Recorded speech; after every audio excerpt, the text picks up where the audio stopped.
مرحبا أهل النوادي.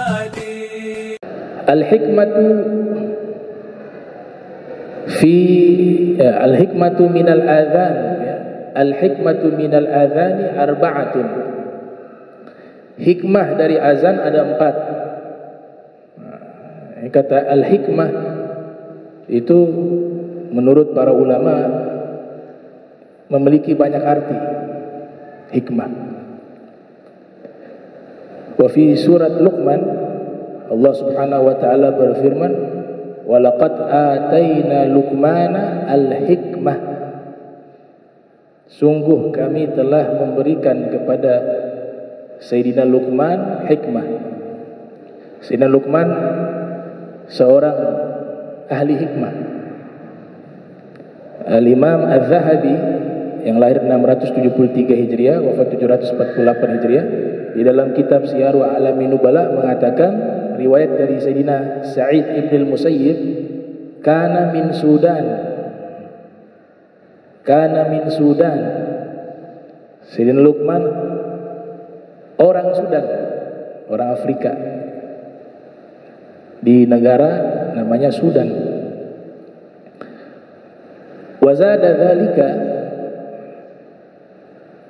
dan beliau tambahkan, yaitu Imam Zahabi, bahwa Sayyidina Luqman ini hidup semasa dengan Nabi Daud alaihissalam, sezaman. Bahkan Nabi Daud melantik beliau sebagai hakim di Baitul Maqdis di masa tersebut. Nah, Sayyidina Luqman dijadikan nama surat Luqman.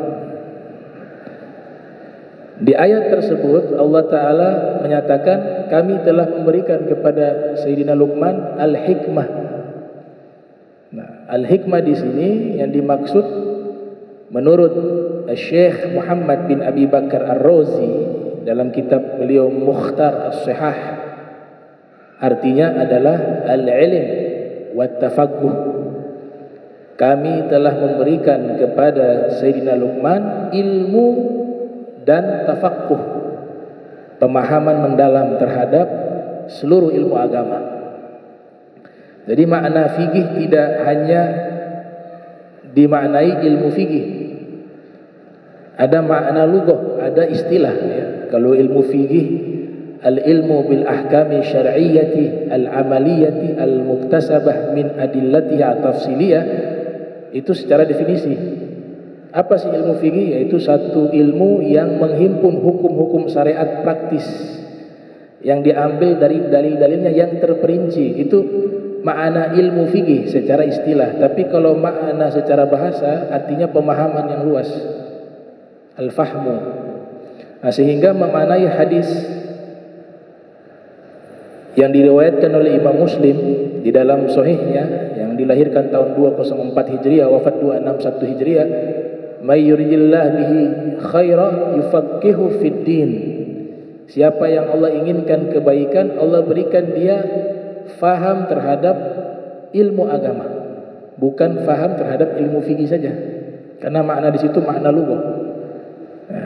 Dirinci oleh para muhadditsun, maknanya paham terhadap ilmu agama yang wajib. Yang wajib itu ilmu akidah, ilmu fikih, dan ilmu akhlak atau tasawuf.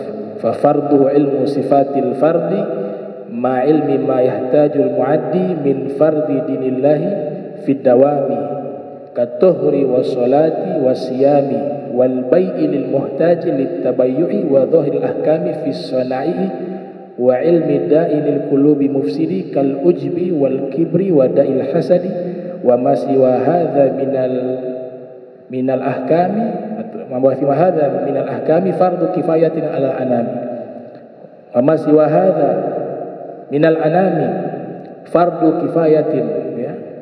Jadi ilmu 3 itu wajib, yang selebihnya itu fardu kifayah atau sunnah atau wajib. Wa ma siwa hadza minal ahkami fardu kifayatin ala anami, itu yang betul. Selain daripada itu hukumnya fardu kifayah. Tapi yang ilmu akidah, ilmu fikih, ilmu tasawuf itu hukumnya fardu ain. Kemudian al-hikmah juga diartikan oleh Imam Muhammad Al-Baqir, al-isabah fil qawli wal fi'li, benar dalam ucapan dan perbuatan, itu disebut al-hikmah. Ucapannya selalu benar, perbuatannya selalu benar, tepat sasaran. Ketika Imam Muhammad Al-Baqir menafsirkan ayat yu'til hikmat, ya, yu'til hikmata may yasha wa may yu'tal hikmata faqad utiya khairan katsira. Dia Allah memberikan hikmah kepada siapapun yang Ia kehendaki. Yu'til hikmata may yasha wa may yu'tal hikmata faqad utiya khairan katsira. Siapa yang telah diberikan hikmah, maka sungguh dia telah diberikan kebaikan yang banyak, kebaikan yang berlimpah. Itu Al-Imam Abu Ja'far Muhammad ibn Jarir At-Tabari yang lahir tahun 224 Hijriah, wafat 310 Hijriah. Di dalam tafsir beliau menukil tafsiran daripada Imam Muhammad Al-Baqir, mengatakan maknanya adalah Allah berikan hikmah, yaitu Allah berikan al-isabah fil qawli wal fi'li, benar dalam ucapan dan perbuatan. Al-Imam Qatadah menafsirkan berbeda makna hikmah di ayat tersebut, artinya Al-Quran wal fahmu fil Quran. Yang dimaksudkan hikmah di situ adalah Al-Quran dan memahami Al-Quran dengan benar, itu namanya hikmah. Tafsiran yang lain, ada hadis dari Nabi sallallahu alaihi wasallam, inna minal syi'ri la hikmatan, sesungguhnya sebagian syair itu sungguh ada hikmah. Yang dimaksud di sini adalah al-ilmu. Sesungguhnya sebagian syair-syair itu sungguh ada ilmu. Al-Imam Sayyiduna Abdullah bin Abbas radhiyallahu anhuma, beliau menafsirkan makna hikmah ma'rifah, pengetahuan. Ada juga yang menafsirkan al-hikmah maknanya al-adl, keadilan. Ada istilah al-hikmah al-ilahiyah, hikmah dari Allah. Itu maknanya keadilan dari Allah. Ada juga yang mengartikan al-hikmah artinya illah, alasan atau sebab. Ada juga para ulama menafsirkan al-hikmah itu adalah al-kalam alladhi yaqillu lafduhu wa yajillu ma'na, suatu ucapan yang lafadznya sedikit tapi maknanya sangat luas, itu disebut al-hikmah juga. Sebagaimana tafsiran al-hikmah, mayoritas para ahli tafsir ketika menafsirkan al-hikmah di dalam ayat yang dinisbatkan kepada Nabi Muhammad sallallahu alaihi wasallam, walladzi ba'atsa fil ummiyina rasulan minhum yatlu alaihim ayatihi wa yuzakkihim wa yu'allimuhumul kitaba wal hikmah. Dia Nabi sallallahu alaihi wasallam mengajarkan kepada kalian Alkitab, Al-Quran dan Al-Hikmah. Di situ maknanya as-sunnah. Kenapa sunnah atau hadis Nabi dikatakan hikmah?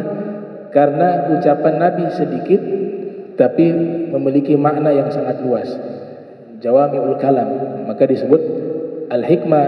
Di ayat yang mirip seperti itu disebut dengan as-sunnah. Ada juga yang mengartikan al-hikmah artinya wad'u syai'i fi mawdi'ih, meletakkan segala sesuatu pada tempatnya.